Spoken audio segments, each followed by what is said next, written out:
YouTube? So, I know I just posted a video of what was my newest whip, but this is it. You know what I'm saying? Like, I had to get rid of the other one. I needed an all digital dash. I needed that. I needed drive assist.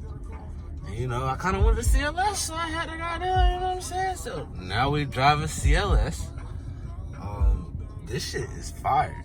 Like, I still miss the Coupe because it had its things about it that, you know, this doesn't have. Like, the Coupe had B-pillarless windows, so it was nothing but window all the way from the front to the back. Then I had a panoramic sunroof in that car. I don't have that in this car. Got the regular sunroof, which is fine. I got the power sunshade in this car, so that's sweet. And you know, the car came with like 20% tint on it, which is dark as shit, but I'm not complaining. So yeah, got that. Got the multicolor ambient lighting. Pretty much everything I wanted, for sure.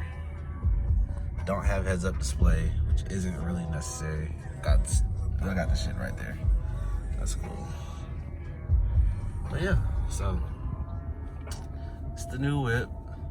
I will be doing a system in here for sure, and it will be soon. At least the start of the upgrade will be soon. I'll be getting that DSP and the audio interface that I might need. I'll be getting that shit soon. So I have updates, more updates to come soon.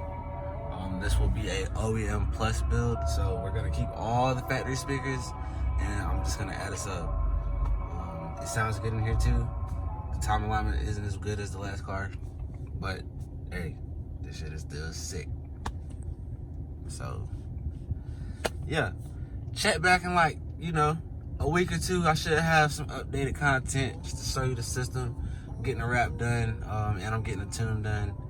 So, you know, this car is gonna be a beast.